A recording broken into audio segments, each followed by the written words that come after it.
Una sa lahat ay hayaan niyo po muna akong batiin ng maligayang Kapaskuhan ang inyong mga tagapakinig. Ako nga pala si Sam, 47 years old at isang nursing assistant. Masasabi ko na naging mabait sa akin ng Panginoon noong kabataan ko dahil hindi niya ako binigyan ng mga mabibigat na problema. Lumaki ako na may kumpletong pamilya at komportableng buhay. Nabiyayaan ako ng mga tapat na kaibigan at nagkaroon ako ng maayos na edukasyon. Halos perpekto na ang buhay ko noon dahil pati sa love life ay sinuwerte ako.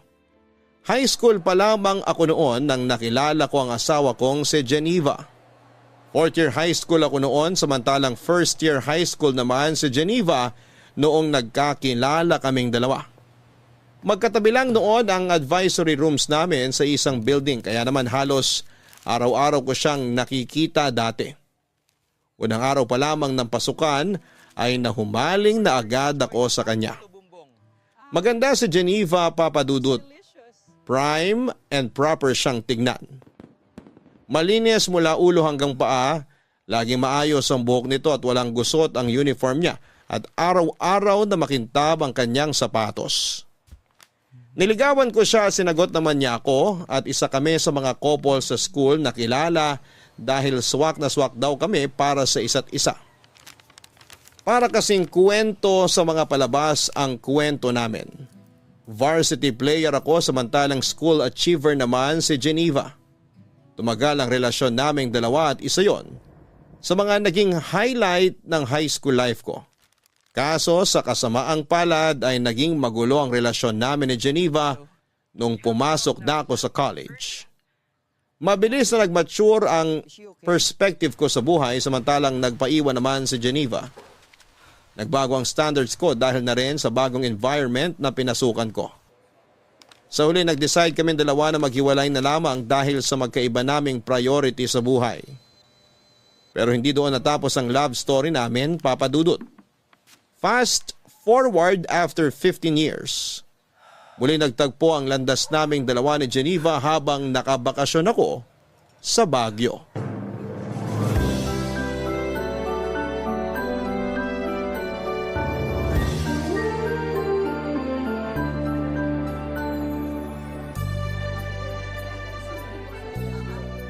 Excuse me, kuya. Pwede po ba magpakuha ng picture? Picture? Sure, sige. Teka, Geneva? Oh my gosh! Sam! Ako nga! Uy, kumusta ka na? Okay naman! Heto, office girl na. Grabe, long time no see ah. Tagal na rin pala, no? Nung uli tayong nagkita. Oo nga, high school pa ako noon eh. 10 years nang mahigit. Tama ba? 15 years to be exact. Ang galing! What are the odds na dito pa talaga tayo sa Baguio magkikita? Nakakatuwa nga eh. Kumusta ka na? Mabuti naman ako. Lisensyadong nurse na at gabi-gabing pagod. Ang galing! Saan ka nag-work ngayon? Sa public or private? Sa private ako, nursing assistant. I see. Sino naman kasama mo ngayon? Workmates, tsaka ilang kaibigan. Ikaw, mag-isa ka lang? Actually, kasama ko yung family ko nagbabakasyon. Kaso nasa Burnham Park sila ngayon eh. Gusto raw nilang mag-chill doon. Ako gusto ko mamasyal kaya iniwan ko na lang sila. Nag-solo flight na lang ako kasi sayang yung oras. Marami kaya akong gustong pasyalan dito sa Baguio. Ilang araw ba kayong magsistay dito? 2 days lang. Last day na namin ngayon. Balik na kami sa Manila mamaya. I see. Kami naman kararating lang namin. 3 days kami rito. Nice!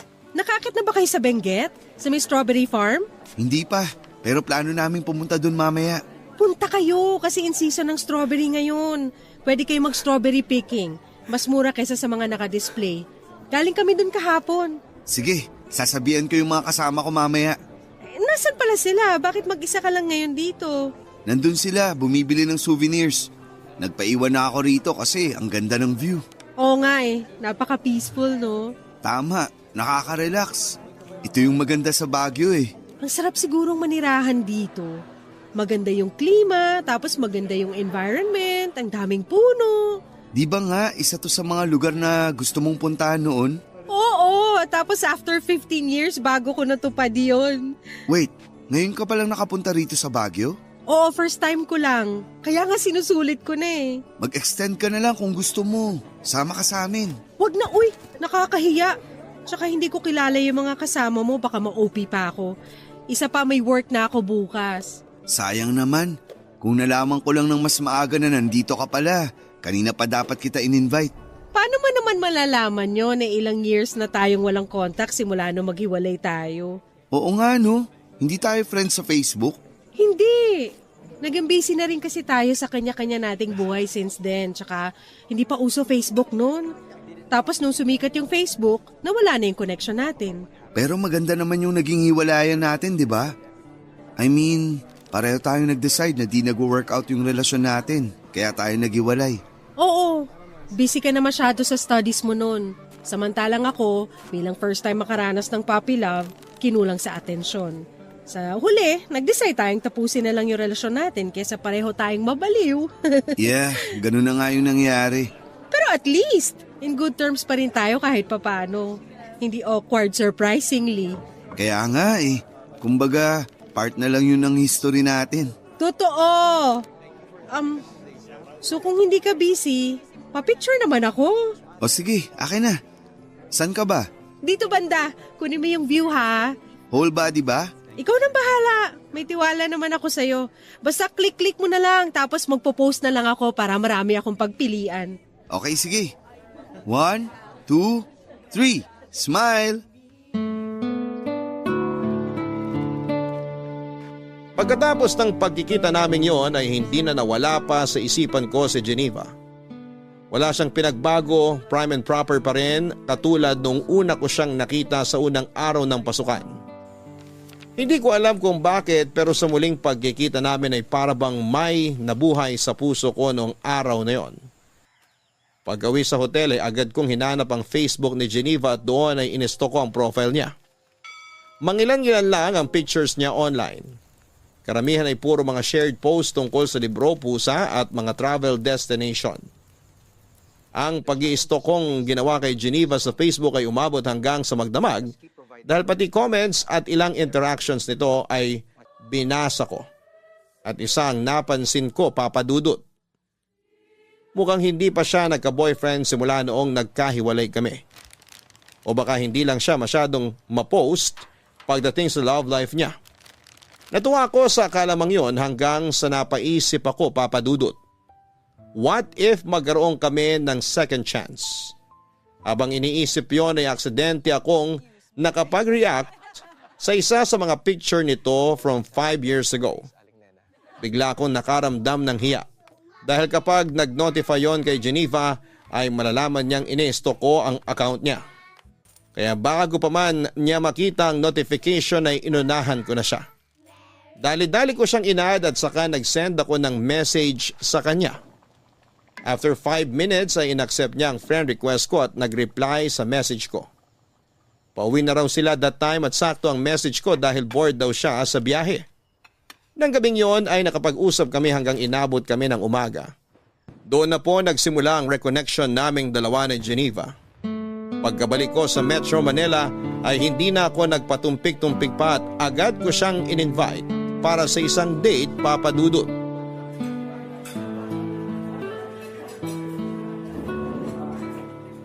Eto, idagdag mo na sa bill. Wag na, ako na. Total ako naman yung nag-invite for dinner. Hindi, I insist.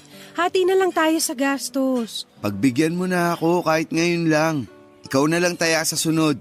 Okay, sige. Bahala ka. Maganda rin yung style mo, ha? Anong ibig mong sabihin? Ganyan ba style mo para makakuha ng second date? Hindi ah. Kung gusto ko ng second date, mag-i-invite ulit ako. Hindi ko nahihintayin na yung babae ang mag-aya ng date. Bakit? Gusto mo ba ng second date? Wala namang kaso sa akin kahit ilang dates pa yan. Single naman ako eh. Ikaw, baka may problema sa'yo. Baka mamaya may girlfriend ka pala dyan tapos nakikipag-date ka pa sa ibang babae. Don't worry, wala akong girlfriend. Bakit naman? Ewan ko, baka napagod na rin ako sa dating scene. Hirap mag-alaga ng relasyon eh, lalo na kung di naman nag-work. Minsan, akala mo compatible kayo ng partner mo. Pero pagtagal, marirealize mo na hindi pala kayo swak. Well, part yun ng pakikipag-date eh. Trial and error, kumbaga. Kung hindi nag-work, wala kayong magagawa. Pero for me, nasa pag-aalaga yan ng dalawang tao. Kung hindi nyo kayang alagaan yung relationship nyo, hindi talaga kayo mag-work. Kaya nga sabi nila, huwag kang pumasok sa relasyon kung hindi ka pa ready. Kasi sa relasyon, give and take yan. Hindi pwede yung isa lang yung nagmamahal. Hindi pwede yung isa lang yung nag-e-effort. Parang pagsasayaw lang din yan. Para magkaroon kayo ng rhythm, kailangan nasa parehong tempo kayo. Parang ang lalim naman ng pinanghuhugutan ng mga sinabi mo. May failed experiences na rin naman ako pagdating dyan. Kaya marami na rin ako natutunan. Heartbreaks make your heart stronger. Sabi nga nila, kailangan mo magkamali para matuto. Kailangan mo masaktan para sa susunod, mas magiging maingat ka na sa mga bagay-bagay. Totoo rin naman. Pero minsan, meron din namang mga pagkakamali na kaya pa ring ayusin di ba? Oo, lahat naman ng pagkakamali pwedeng ayusin. Katulad na lang nung nasa high school tayo. Marami tayong pagkakamali sa relasyon natin nun, kaya hindi nag-work. Bata pa kasi tayo noon. Hindi pa natin alam yung mga ginagawa natin. Pero pwede pa kaya natin yun ayusin? Ayusin? Ano pa nga ayusin natin dun? Matagal na yun. Hindi, I mean, may chance pa ba na, alam mo na, single ka, single ako. So, Nagpaparamdam ka ba ulit? pwede pa ba? Na-try natin ulit? Bakit naman hindi? Katulad nga ng sinabi mo, pareho tayong single. Basta ba itong gagawin natin, sigurado na. Hindi yung susubok tayo ulit tapos kapag hindi nag-work, titigil agad. Ganun yung nangyari sa atin nun eh. Iba na ngayon, Geneva. Nag-mature na tayo. Iba na ang tingin natin sa mundo. Siguro naman hindi na mauulit yung nangyari noon. Tignan natin. Huwag nating madaliin para wala nang pagkakamaling mangyari. Sige, agree naman ako sa sinabi mo. So, since pumayag kang ligawan kita ulit, paano ba yan? Mas mapapadalas na ang date natin. Walang problema sa akin basta share tayo sa gastos, okay lang. Bakit naman? Ayaw mong nililibre ka? Ayoko nung binibaby ako eh. Kaya ko naman ang sarili ko. Ayoko yung mindset na porket babae ako, kailangan ako yung inaalagaan. Wala dapat yan sa gender eh. Lalaki man o babae, dapat inaalagaan talaga. Gusto ko may fair treatment sa relasyon. Dapat na i-reciprocate lahat yung efforts. Wow! Hindi ko yan kakalimutan. Isa sa puso ko yung sinabi mo. Kaya sa susunod na date natin, ako naman magde-decide kung saan at kailan since ako ang magbabayad. Sure, ikaw bahala. Kung ano yung mga bagay na ayaw at gusto mo, sabihin mo lang sa akin. Huwag ka mag-alala. Mas vocal na ako ngayon kaysa noon. Which is a good thing naman. Ano, tara na? Baka matraffic pa tayo sa daan. Sige, ihatid na kita. Thank you. Papadudot willing naman si Geneva na subukan ulit naming buhayin ang dating relasyon namin na hindi nagtagal dahil masyado pa kami mga bata noon. Pareho naman kaming single noong time na yon kaya wala naman sigurong masama kung bubuksan ulit namin ang mga puso namin para sa isa't isa. Sa loob ng 2 buwan ay niligawan ko si Geneva hanggang sa napasagot ko siya sa pangalawang pagkakataon. Maraming pinagkaiba ng naging relasyon namin noong time na yon kumpara noong bata pa lamang kami. Noong nasa high school pa lamang kami ay parang nangangapa pa si Geneva dahil first time lamang niyang magkaroon ng boyfriend. Ako naman dahil bata pa ay hindi rin ako gaanong nagseryoso pagdating sa pag-ibig. Pero that time noong nagkabalikan kami matapos ang mahabang panahon, ay di hamak na mas nag-mature na ang pagtingin namin sa mundo. Wala nang mga mababaw na misunderstanding at kapag nagkakaroon kami ng problema, ay mas malawak na ang pag-iisip at pangunawa naming dalawa. Papadudot si Geneva yung tipo ng tao na mabait sa mabait pero kayang-kaya rin niyang alagaan ng sarili niya.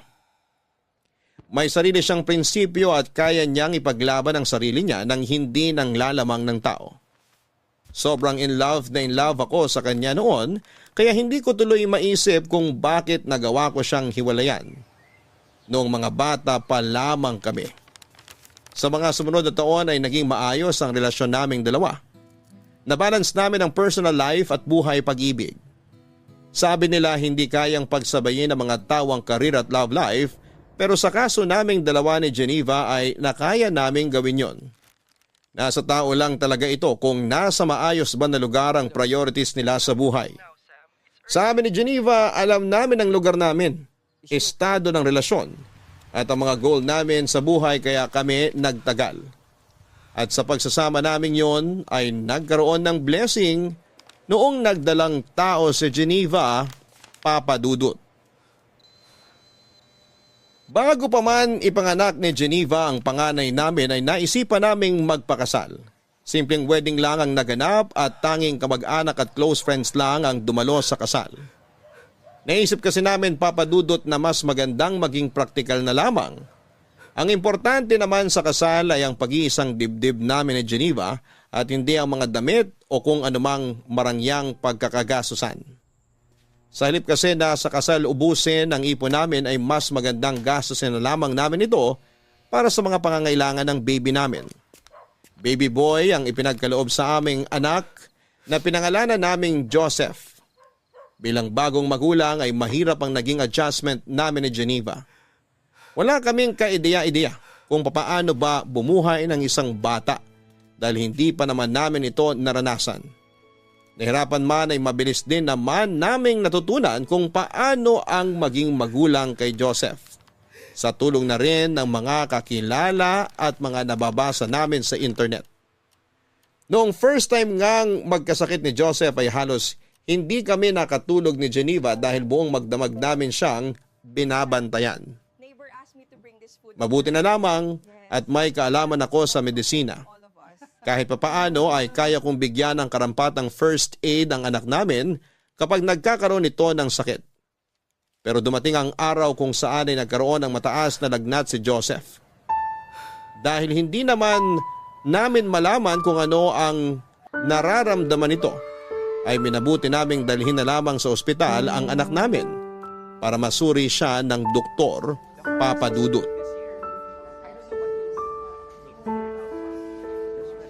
Ilang oras pa kaya bago natin malaman kung ano yung sakit ni Joseph? Maya-maya lang, meron na silang findings. Malalaman ba talaga nila kung anong problema kahit x-ray lang yung kinuha? Actually, for confirmation lang minsan yung x-ray. Katulad sa pneumonia, kapag na-check na ng doktor yung bata based sa symptoms, may initial findings na sila. Magdadagdag lang sila ng iba pang tests para makonfirm kung tama yung diagnosis nila. Pneumonia kaya yung sakit ni Joseph? Yun din ang hinala ko eh. Pero paano naman mahahawa si Joseph ng sakit kung hindi naman natin siya inilalabas? Nasa bahay lang kami lagi eh. Yan din ang palaisipan sa akin eh. Pero, naaalala mo pa ba last week nung nagpunta tayo kina mama at papa? Nung bumisita tayo sa bahay nyo? Oo, masyadong naaliw yung mga kamag-anak ko dun. Pinagpasapasaan nila si baby. Pwedeng dun siya nahawa ng virus o bakterya. Grabe. Ganun ba kadaling mahawa ang bata? Akala ko ba malakas ang immune system ng mga baby? Malakas ang immune system nila, pero hindi pa rin natin maiiwasang mahawaan siya ng ibang tao. 3 kasi yan eh. Kapag pneumonia ang pinag-uusapan, pwedeng dahil sa virus, sa bacteria o fungal infection. Alin doon ang pinakamalala? Madali lang gamutin ang pneumonia, lalo na kapag nasa early stage pa lang. Kung dahil yan sa virus, gamot lang ang katapat niyan. Sana bumalik na yung doktor. Kanina pa ako nag-aalala eh. Nasa ospital na tayo. Sila na ang bahala kay baby. Magtiwala ka na lang sa kanila. Alam nila ginagawa nila. Ganito pala maging magulang, nakaka-stress. Ngayon, gets na natin kung bakit napaka-overprotective sa atin ng mga magulang natin noon. Oo nga eh. Akala ko noon, OA lang sila. Pero ngayong ako na mismo yung nasa lugar nila, overthink talaga ng malala. Tama nga yung sinasabi nila na gagawin ng magulang ang lahat para sa kapakanan ng kanilang anak. Tsaka lang talaga mababagong perspective mo kapag nagkaanak ka na mismo. Sa susunod, mas maging maingat na lang tayo pagdating kay Joseph. Huwag muna natin siyang iharap sa maraming tao. Lalo na ngayon, ang daming sakit na nagkalat dyan. Mahirap din namang sisihin yung mga kamag-anak mo kasi first time lang din naman nilang makita si Joseph nung nagpunta tayo dun. Oo, gets ko rin naman sila. Hindi ko naman sila sinisisi. Hindi ko lang din kasi inaasahan na mahahawaan siya ng sakit doon. Next time, alam na natin kung anong gagawin. Nangangapa pa tayo kaya hindi talaga maiiwasang magkaroon ng pagkakamali. Hirap talaga kapag may buhay nang nakaasa sa'yo. Nasanay na ako dyan. Marami ng buhay ang inasa sa akin sa ospital Siyempre, nurse ka. Pero iba pa rin kapag buhay na ng kadugo mo yung nakaasa sa'yo Sa inyo, okay lang kahit ano mangyari kasi hindi nyo naman kakilala yung mga inaalagaan yung pasyente. Hindi ganun yun. Hindi porket hindi namin kamag-anak yung mga pasyente namin, hindi na kami apektado. Apektado pa rin kami kasi syempre, tao pa rin yun Tao rin kami. At kapag nagkakaroon kami ng pasyenteng hindi nakakasurvive, mabigat din yun sa dibdib. Pero proud ako sa profession mo. Kayo yung isa sa pinaka-importanting tao sa mundo ngayon dahil kumbaga kayo yung nagbibigay ng second chance sa mga tao lalo na kung life and death situation yung pinag-uusapan. Kaya nga ako pumasok sa medical field dahil dyan Ano kayang update? Mako-confine kaya si Joseph? Tanungin mo na kaya, total kakilala mo naman yung doktor niya. Sige. Ikaw na muna magbantay kay Joseph. Makikibalita lang ako sa labas. Okay, sige.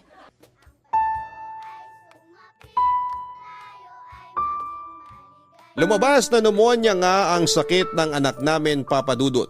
Agad naman siyang ginamot ng doktor at mabilis na bumaba ang lagnat nito. Pagka-discharge ay niresetahan kami ng gamot para ipagpatuloy ito sa bahay. Akala namin noon ay magiging okay na ang bata dahil malaki ang tiwala ko sa doktor na tumingin sa kanya. Pero sa mga sumunod na araw ay biglang bumalik ang lagnat nito at mas lumala pa ang estado ni Joseph. Overnight ay bigla itong nahirapang huminga at nagsimulang magsusuka. Mataas din ang heart rate niya at nung nagsimulang mag-iba ang kulay ng balat nito ay itinakbo na namin siya kaagad sa ospital.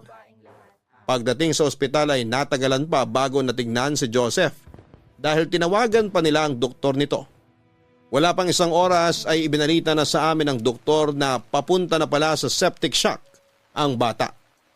Ginawa raw nila ang lahat ng makakaya nila pero sa huli binawian na ng buhay si Joseph.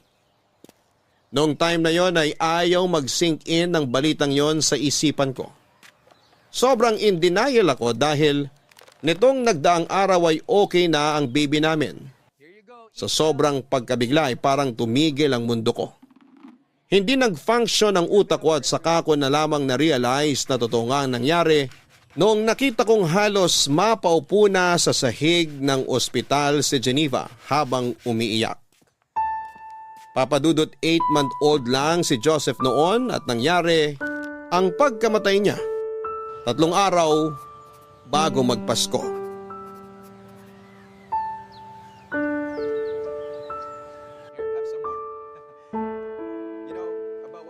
Geneva, okay ka lang?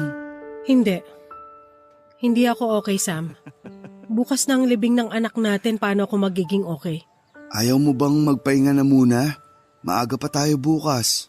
Hindi ako pagod. Buong araw lang naman ako nakaupo rito sa tabi ng kabaong ni Joseph Bakit ko kailangan magpahinga? Baka lang gusto mong magpalit muna tayo ng pwesto. Ako muna magbabantay dyan. Para kung gusto mong mag-unat ng katawan o kumain, maligo, matulog. Ilang araw ka ng puyat Hindi ako aalis dito. Hindi ko iiwan ang anak ko. Geneva. Ano bang gusto mong gawin ko, Sam? Hayaan mo na muna ako rito. Gusto ko pa makasamang anak ko, bakit ba? Concerned lang naman ako sa kalusugan mo Ayoko magkasakit ka. Mas maganda nga yun para mamatay na rin ako. Geneva naman. Ginawa ko naman lahat Naging maingat naman akong ina. Naging maalaga naman ako.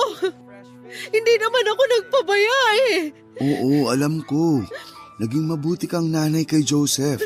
Alam ko yun kasi nakita ko mismo kung papaano mo inalagaan ang anak natin. Pero bakit? Bakit wala na siya? Bakit nakahiga na siya sa kabao ngayon? Dapat sinunod ko na lang yung kutob ko. Dapat itinakbo ko na agad siya sa ospital na bumalik yung lagnat niya. Wala kang kasalanan sa nangyari. Hindi mo naman alam Yun nga yung point, Sam. Dahil sa kabobohan ko, namatay ang anak Hindi mo kasalanan yung nangyari, Geneva. Huwag mong sisihin sarili mo. Kung may dapat mang sisihin, ako yun. Ako yung nurse. Inaaral ko yung mga bagay na yan. Tapos, ako yung walang nagawa. Ang hirap lang tanggapin. Alam ko, pero kailangan nating maging matatag. Hayaan mo muna ako magluksa. Hayaan mo muna ako maging mahina dahil sa ngayon wala pa ako sa lugar para maging matapang.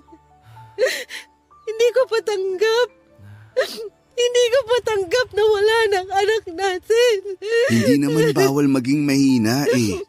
Pero hindi rin maganda na pinapabayaan mo yung sarili mo dahil sa nangyari.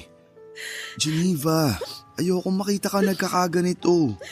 Magluksa tayo pero alagaan din dapat natin mga sarili natin. Kaya mo bang gawin yun?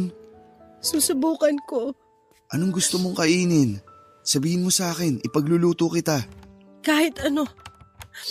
Hindi gumagana ang isip ko ngayon. Ipagluluto kita ng pagkain pero kailangan mong ubusin yung lulutuin ko, okay? Maiwan muna kita. Magluluto lang ako. Sam, Ano yun? pwede bang humingi ng pabor? Anong pabor yun? Pwede bang i-extend muna natin yung burol ni Joseph? Hindi ba pwedeng makasama muna natin siya kahit hanggang sa bagong taon lang? Pero sabi nila mama, bawal daw yun eh.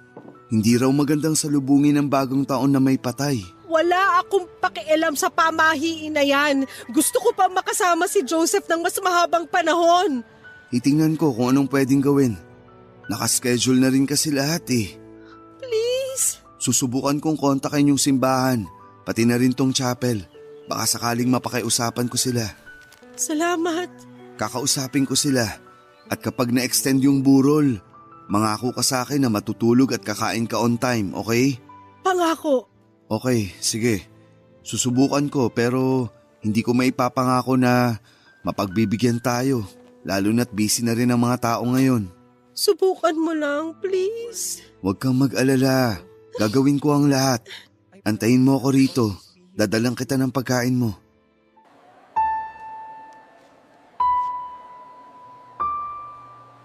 Malaki ang naging epekto ng pagkawala ni Joseph sa relasyon naming mag-asawa, Papa Dudut. Para bang sa mga sumunod na buwan ay hindi na namin na-enjoy ang buhay. Noong nagbagong taon nga ay sa halip na mag-celebrate ay natulog na lamang kami ng maaga. Hindi kaya ng puso naming salubungin ang bagong taong wala na ang anak namin. Pakiramdam kasi namin ay parang wala kaming karapatang magsaya dahil napabayaan namin si Joseph. Mabuti na lang at noong oras na yon, na sobrang napanghihinaan kami ng loob ng asawa ko ay nandoon ang mga kamag-anak at kaibigan namin na naging sandalan at suporta namin sa aming pagluluksa. Sa mga sumunod na taon ay parang lagi nang may puwang sa buhay namin na hindi mapunan-punan. Hindi namin namamalaya na dahil sa nangyari ay unti-unti na naming napabayaan ni Geneva ang pagsasama namin. Ang bawat araw ay naging mabagal. Saka na lang kami napapanatag tuwing natutulog kami dahil yon lang yung time na hindi namin nararamdaman ang sakit ng pagkawala ng anak namin. Pero tuwing gumigising kami, agad din kaming binabalot ng lungkot. Matagal bago namin natanggap ang katotohanan na matagal bago namin napatawad ang mga sarili namin. Sa mga panahon na nagluluksa kami, ay nalayo ang loob sa akin ni Geneva. Nagbago ang ugali nito. Naging malungkutin siya at tahimik at doon ko napansin na nagpatuloy ang pagkasira ng pamilya namin simula noong namatay si Joseph, Papa Dudut. Dahil sa mababang moral naming pareho ni Geneva, napabayaan namin ang buhay namin bilang mag-asawa. Parang bumabangon na lamang kami para gawin ang mga dapat gawin. Ako mismo ang nakasaksi kung papaano unti-unting nawala ang ningning sa dating masayang mga mata ng asawa ko. Inamin sa akin ni Geneva na para bang wala na raw purpose ang buhay niya. Trabaho niya ang maging ina sa anak namin pero hindi man lang daw niya nagawa yon ng maayos. Siyempre papadudot, hindi ko hinayaang ganon ang maramdaman ni Geneva. Araw-araw kong pinapaalala sa kanya kung gaano siya kabuti at kagaling na ina.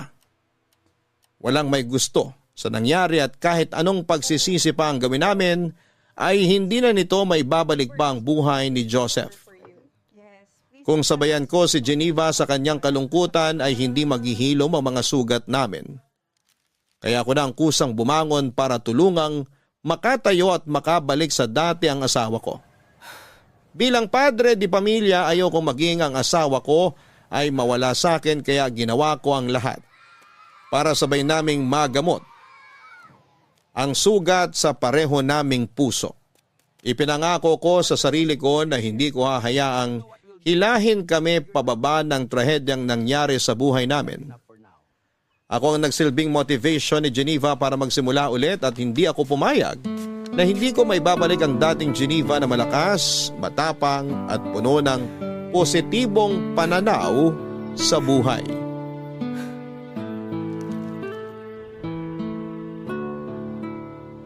What if lumabas kaya tayo this weekend? Tagal na tayong di namamasyal eh. Marami akong trabaho dito sa bahay eh. Magliligpit pa ako ng gamit. E di sa susunod na weekend, kung kailan hindi ka busy, sabihin mo lang sa akin para makapagpaalam ako sa trabaho. Wag na. Wala pa ako sa mood magsaya ngayon. Tulungan na lang kita. Ano ba yung mga ginagawa mo? Nagliligpit ng ano? Basta. Tapos na akong kumain, maiwan na kita rito ah. Maliligo pa ako. Sandali, tapos ka na? Hindi man lang nabawasan yung pagkain sa pinggan mo ah. Hindi ako masyadong gutom. Wala akong gana. Kahapon yan din ang sinabi mo. Wala nang nutrients na nakukuha yung katawan mo.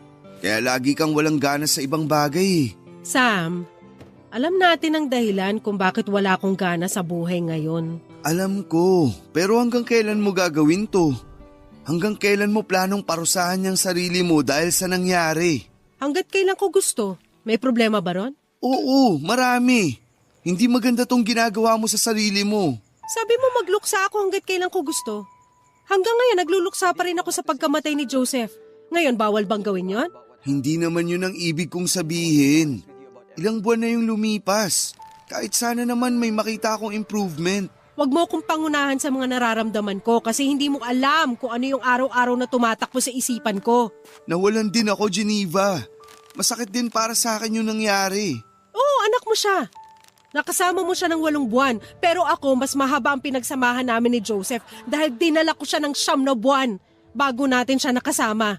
Magkaiba tayo ng nararamdaman, Sam. So ano to? Kompetensya na kung sino yung mas matagal na kasama ng bata? Ikaw naman na nagsimula eh. Hindi porket tanggap mo na wala na si Joseph, ibig sabihin nun ay matatanggap ko na rin yung nangyari. May kanya-kanya tayong proseso ng pagluluksa at magluluksa ako hanggat kailan ko gusto.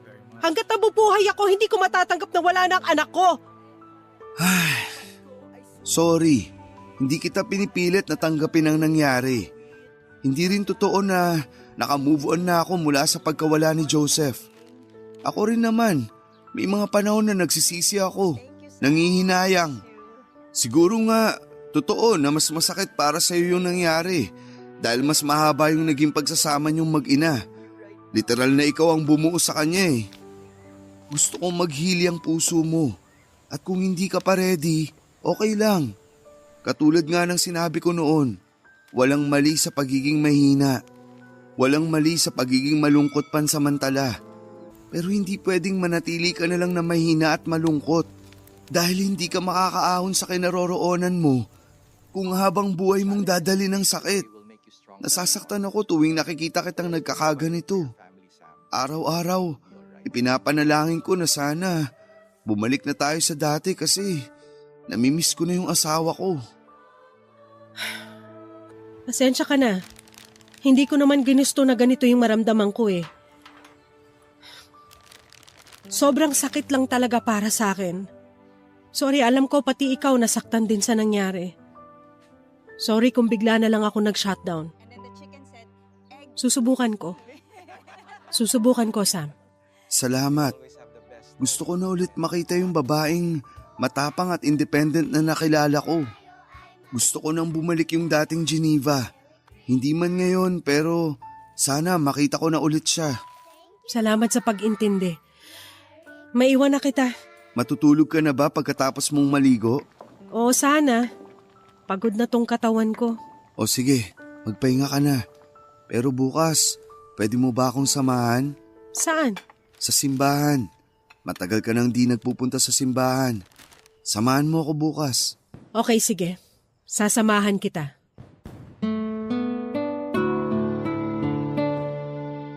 Ganun na nga po ang ginawa namin ni Geneva, Papa Dudut. Nagtulungan kami para makabangon mula sa nangyari sa aming pamilya.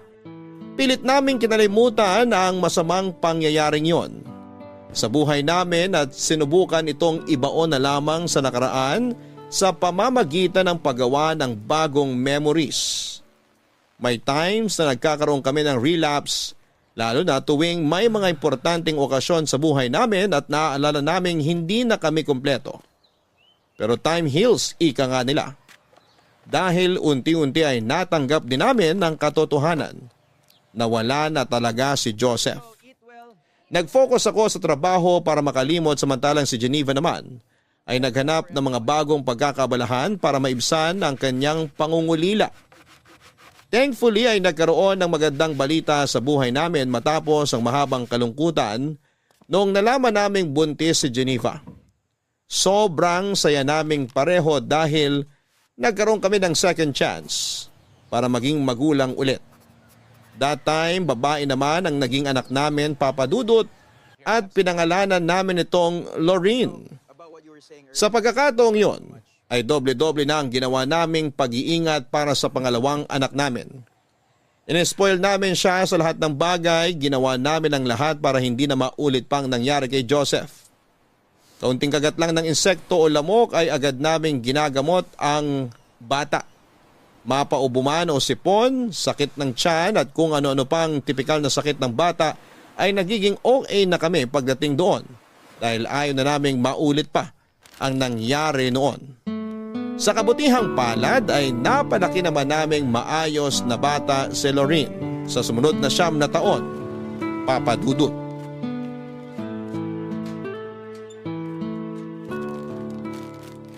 Salamat po. Keep the change na lang po. Oh, ayun na yung favorite mong puto bumbong. Salamat, Daddy! Isa lang po binili nyo? Wala po kayong binili para sa inyo ni Mami? Sa susunod na lang. Busog pa ang daddy mo eh. Ako naman pass muna kasi kumain na ako niyan kahapon. Ikaw hindi ka ba nagsasawa dyan? Araw-araw ka nang kumakain yan ah. Mamaya maging kakulay mo na yung puto bongbong. Sige ka. Never po ako magsasawa sa puto bongbong. Ito na po yung best food sa buong mundo. Ay sus, basta talaga simbang gabi. Automatic nang may kasamang puto bumbong no. Kaya nga mas maaga pa tong nagigising kaysa sa atin eh. Puto bongbong lang yata habol mo kaya ka nagsisimbang gabi. Hindi po. Siyempre nagpupunta po ako sa church para mag-pray kay Jesus. Ano namang pinipray mo? Na ano po, sana po maging healthy kayong dalawa ni Mami. Ah, ang sweet naman ng baby ko. Alam mo ba na kapag nakompleto mo raw ang simbang gabi, magagrant yung wish mo ngayong Pasko? Talaga po? Oo. Kaya po siguro hindi natupad yung hiling ko last year kasi hindi natin nakumpleto yung simbang gabi. Teka, hindi ba natin nakumpleto yung last year? Hindi yata. Hindi ko na rin maalala eh. Hindi po natin nakumpleto. Nakasulat po yun sa diary ko, kaya alam ko po yun. Last year po kasi, may work po sa hospital si Daddy. Tapos, puyat ka rin po, Mami. Kaya po hindi tayo nakapunta. Tanda mo pa talaga yun? Opo. Kaya please po, kumpletuhin natin tong simbang gabi ngayon para naman po makahiling po ako sa Pasko. Ano bang hiling mo sa Pasko? Secret po. Baka po hindi magkatotoo eh. Sabihin mo na. Promise ko, kukompletuhin natin ngayon ang simbang gabi para magkatotoo yung wish mo. O sige na nga, sasabihin ko na nga po. Ang hiling ko po ngayong Christmas, sana po magkaroon na ako ng baby brother. Gusto mo pa magkaroon ng kapatid? Opo, palagi ko po yung pinagpe-pray bago ako matulog eh. Ayaw mo bang maging only child? Para ikaw lang ang princess namin? Gusto ko po nang may kalaro ako eh. Ang boring po sa bahay kapag pareho kayong busy ni Mami. Hayaan mo, ako na lang magiging playmate mo. Ayoko Opo, gusto ko po baby brother. Lagot ka. Gusto pa raw ng isa oh. Kasalanan mo to eh. Sinabi mo pa kasi na kailangang humiling kapag nakumpleto yung simbang gabi. Napasubo tuloy tayo. Hindi ko naman alam na kapatid pala ang gusto nito. Kala ko laruan o gadget lang yung wish niya. Para sana magka-idea ako kung anong ireregalo ko sa kanya sa Pasko eh. Paano ko ibabalot yung baby niyan? Paano ka makakabuo ng baby na aabot sa Pasko? Yun ang problema. Eh di next year na lang. Seryoso ka? Siraulo ka talaga. Bakit? Ayaw mo na ba? Hindi sa ayaw. Ang tanong, kaya ko pa ba? Magfo-42 na ako next year. Hindi na kaya ng katawan ko magkaanak ulit. Ikaw na lang kung gusto mo. Eh kung pwede lang sanang magbuntis ang lalaki. Ako na lang yung magbubuntis. Daddy, Mami, naririnig ko po kayo. Okay lang naman po kung hindi na ako pwedeng magkaroon ng kapatid. Bigyan niyo na lang po ako ng tablet. O ayan, narinig mo, humihirit. Tablet daw. Tignan natin kung makakapunta si Santa sa atin ngayong Pasko. Baka bigyan kanya ng tablet. Pwede rin pong papi para naman po meron akong kalaro. Mas maganda nga yun. Matagal ko na rin gusto magkaroon ng aso. O sige, mag-a-adapt tayo ng papi in one condition. Ano po yun? Need mong makumpleto ang simbang gabi, okay? Oo naman po! Wala pong problema yon. Basta ba hindi kayo masyadong busy ni Mami para po may kasama akong pumunta sa church. Yun naman pala eh. No problem yan. O siya, umuwi na tayo. May pasok pa ang daddy mo mamaya.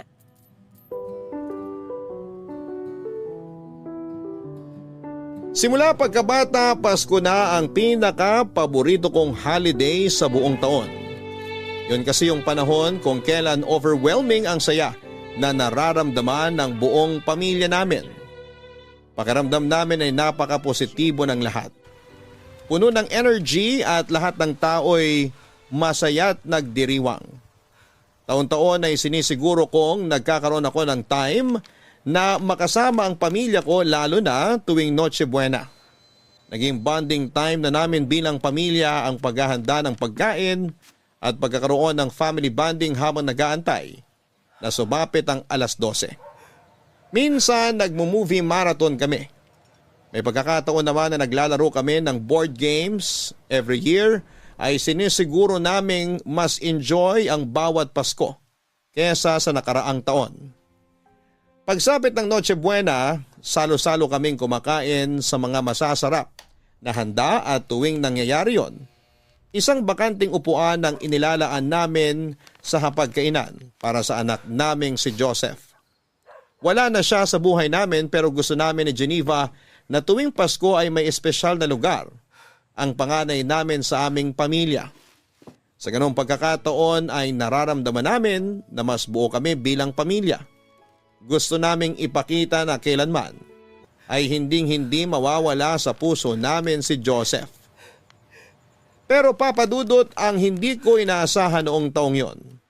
Sa halip na isang bakanting upuan lang ang kailangan kong ihanda sa pagsapit ng Pasko, ay 2 upuan pala ang mababakante sa mismong araw ng Noche Buena.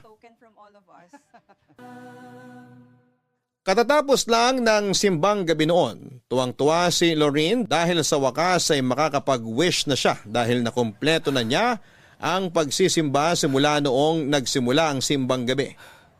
Dala ang paborito ni Lorraine na puto bumbong ay pauwi na kami noon at nagdesisyon na kung ano ang mga pelikula na papanoorin namin buong araw habang naghihintay para sa Noche Buena. Nakahanda na rin ang grocery list ni Geneva dahil marami siyang planong lutuin noong araw na yon. Sobrang saya ko noon dahil kompleto ang pamilya ko. Wala kaming problema, wala kaming inaalala. Ang mga regalo namin para sa isa't isa ay nakabalot na at naghihintay na sa bahay. Nakaredy na rin ang mga pailaw na sisindihan namin pagsapit ng hating gabi. Habang binabagtas namin ang daan pauwi, at nakikinig sa mga classic na Christmas songs, ay isang pick-up ang biglang bumangga sa sasakyan namin. Napuruhan ang likod ng sasakyan kung saan ay nakaupo si Lorraine. Pagkaramdam ko sa impact ng banggaan ay biglang lumubog ang puso ko. Agad na pumasok sa isipan ko ang anak ko. Natakot ako para sa kanya at biglang nanumbalik ang bigat ng puso ko 9 years ago nung nabalitaan kong patay na si Joseph. Ayokong mangyari ulit yon, Papa Dudut, pero yon ang nasa isip ko habang nagpapaikot-ikot ang sasakyan namin. Kahit nahihilo ay agad akong lumabas ng sasakyan para i-check ang anak ko.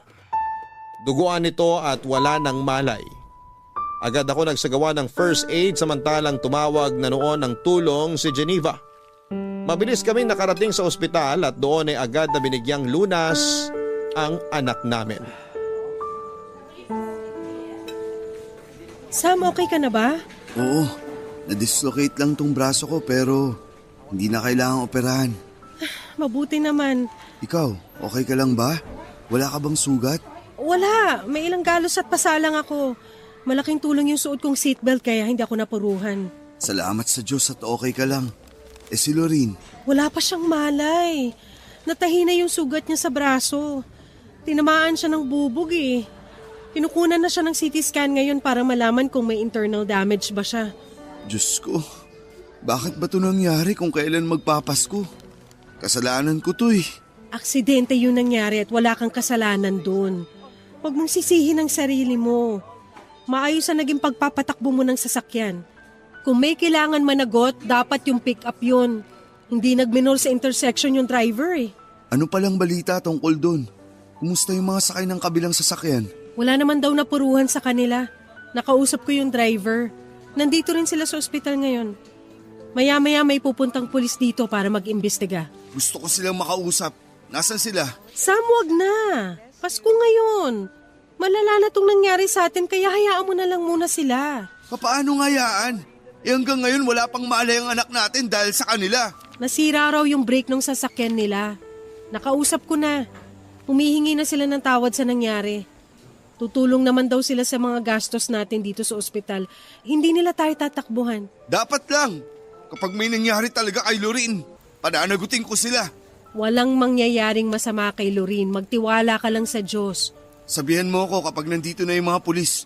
Gusto ko magsampa ng kaso sa mga bumangga sa atin. Reckless driving yun. Sam, wag mo na munang isipin yan. Mag-focus na lang muna tayo kay Lorene. Hindi maganda na galit at sama ng loob yung nananaig sa emosyon natin ngayon. Ang kailangan natin, kumalma, okay? Huminahon ka muna. Dapat nasa bahay na tayo ngayon eh. Dapat nagpe-prepare na tayo para sa Noche Buena. Hindi dapat tayo nandito ngayon. Wala na tayong ibang magagawa kundi harapin kung ano man tong nangyayari sa atin ngayon. Kapag bumalik na si Lorene, pwede naman nating dalhin yung handa natin dito, di ba? Dito tayo mag-celebrate ng Pasko. Paano tayo makakapag-celebrate kung ganito ang estado natin ngayon?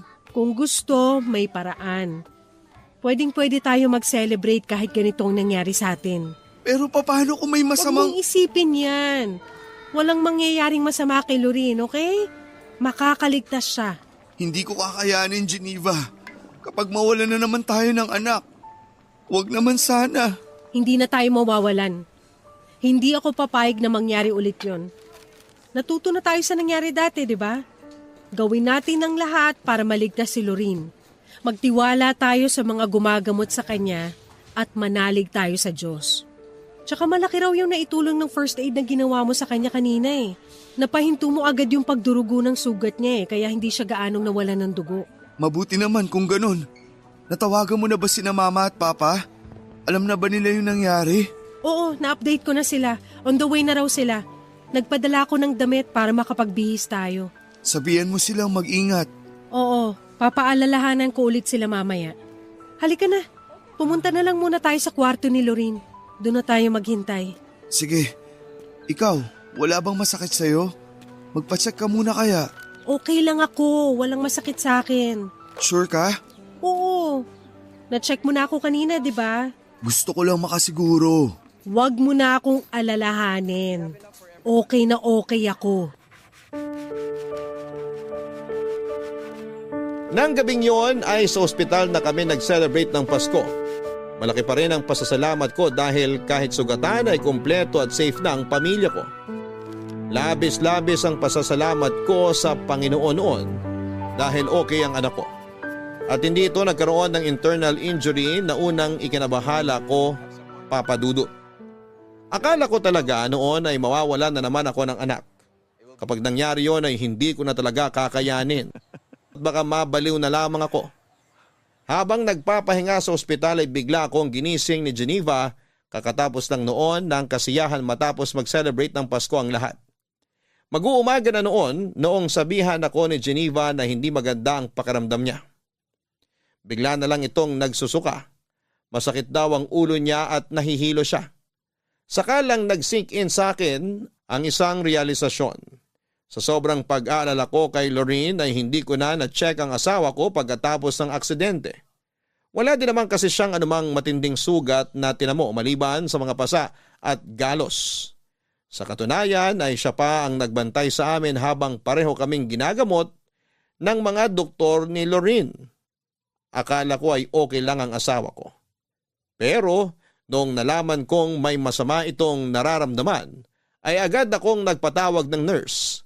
Bago pa man sila makarating ay nawala na ng malay si Geneva at nag-seizure na siya, Papa Dudut. Agad siyang tinignan ng doktor at makaraan ng ilang oras ay dumating sa akin ang balitang wala na ang asawa ko.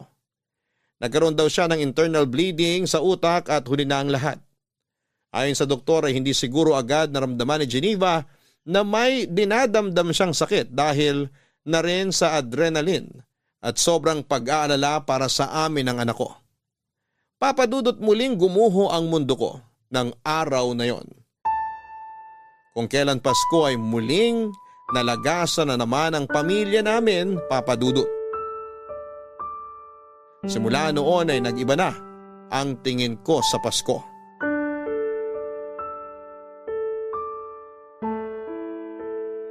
Daddy, sisindihan ko na ba yung kandila para kina Mami at Kuya Joseph? Okay, sindihan mo na. Ipe-prepare ko lang tong Bake Mac.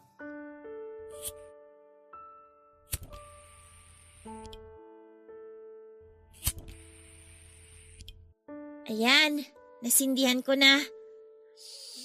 Wow! Ang bango naman itong kandila. Scented candle yan. Favorite scent yan ng mami mo. Lavender. Tapos ano naman po itong kay Kuya Joseph? Ano ba? Hindi ko na maalala eh. Ano bang nakalagay dyan? Sandali lang po, check ko. Baby powder po ang nakalagay eh. Oo. Baby powder nga. Ano, amoy baby ba? Parang medyo sweet siya, Daddy. Parang amoy ng cologne. Talaga ba? Opo. Daddy, tulungan ko na po kayo dyan. Ano po bang pwede kong ayusin? Ilagay mo na yung mga plato sa table. 4 lahat yan ha. Okay po. Akin na lang tong reindeer na plato. Tapos sa inyo naman po yung may Santa Claus. Tapos para kay Mami naman tong plate na may snowman. At kay Kuya Joseph naman yung may design ng Christmas tree. Yung upuan nila Mami at Joseph, naayos mo na ba? Hindi pa po, pero isusunod ko na po, Daddy. Ayan, complete na. O heto, ready na rin yung pagkain natin. Maupo ka na. Sige po. Ang konti lang ng food natin ngayon, Daddy, no? Tayo lang naman ang kakain eh. Ano, kain na tayo para makanood tayo ng fireworks mamaya. Sige po. Oh, pray muna tayo bago kumain. Sige po, Daddy. In the name of the Father, and of the Son, and of the Holy Spirit. Amen. Panginoong Diyos, maraming salamat po sa biyaya ng buhay at sa mga pagkaing ipinagkaloob ninyo sa amin. Sa gabing ito ng bisperas ng Pasko, kami po'y nagpapasalamat sa pagdiriwang ng pagdating ng aming tagapagligtas, si Jesus.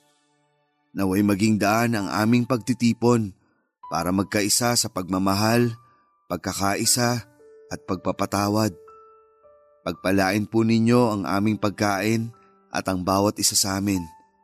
Sa pagkakataong ito, inaalala rin po namin ang mga mahal naming pumanaw, lalo na po sa araw na to, sa anibersaryo ng pagpanaw ni Geneva at Joseph. Kami po'y nagdarasal para sa kanilang mga kaluluwa.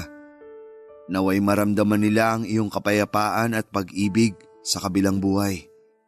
Gabayan po ninyo kami sa patuloy na pag-alala at paggalang sa kanilang mga alaala. Lord, sana po maging happy ang Christmas ni na Mami at Kuya Joseph dyan sa langit. Nag-prepare po kami ng space para po sa kanila dito. Ang hiling ko po ngayong Pasko, sana po maging masaya na ulit si Daddy katulad ng dati. In Jesus' name we pray. Amen. Amen. Bakit naman yun ang winish mo para sa akin? Hindi ba ako happy? Parang hindi po kasi kayo happy eh. Happy naman ako kasi nandyan ka. Medyo malungkot lang kasi hindi tayo kompleto. Pero masaya ako ngayon. Daddy, miss niyo na po ba si Mommy? Oo naman. Miss na miss ko na ang mami mo. Sobra. Miss ko na yung taon-taon na panonood natin ng mga Christmas movie. Miss ko na yung mga luto niya. Miss ko na siyang yakapin. Ako rin po, miss ko na rin po si Mommy.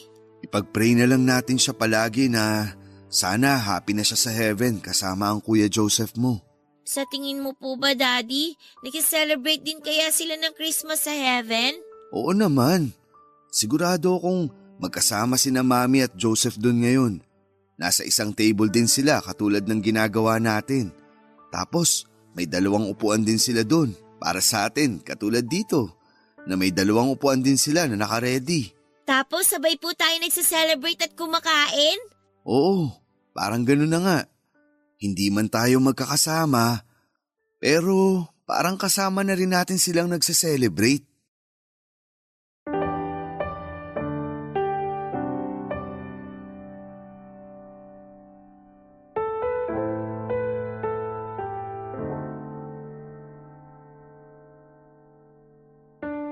Taon-taon, gano'n na po ang naging tradisyon namin ng anak ko. Lagi kami naglalagay ng 2 bakanting upuan sa hapagkainan tuwing Pasko para maging buo ang pakiramdam naming mag-ama. Weird man para sa iba pero yun na rin ang tanging naisip namin para makaiwas sa kalungkutan na maaari naming maramdaman sa pinakaimportanteng araw sa buhay namin. Nakakalungkot man na 2 death anniversary ang taon-taon naming inaalala tuwing Pasko pero sinisiguro naman namin ng anak ko na kapag nagdiriwang kami ng Kapaskuhan ay walang lugar ang kalungkutan sa puso namin sa mga oras na yon. Papadudot, hindi na po ako nakapag-asawang muli at kung ako ang tatanungin ninyo ay wala na akong planong mag-asawa pa. Ang pag-ibig ko ay para kay Geneva ay mananatili na sa puso ko habang buhay at hindi ko na ma-imagine pa na ibigay ito sa ibang babae. Kung meron man akong pagbibigyan nito ay walang iba kundi para na lamang sa anak kong si Lorene. Marami pa kaming pagdadaan ng 2 at pinapangako ko sa anak ko na ibibigay ko ang lahat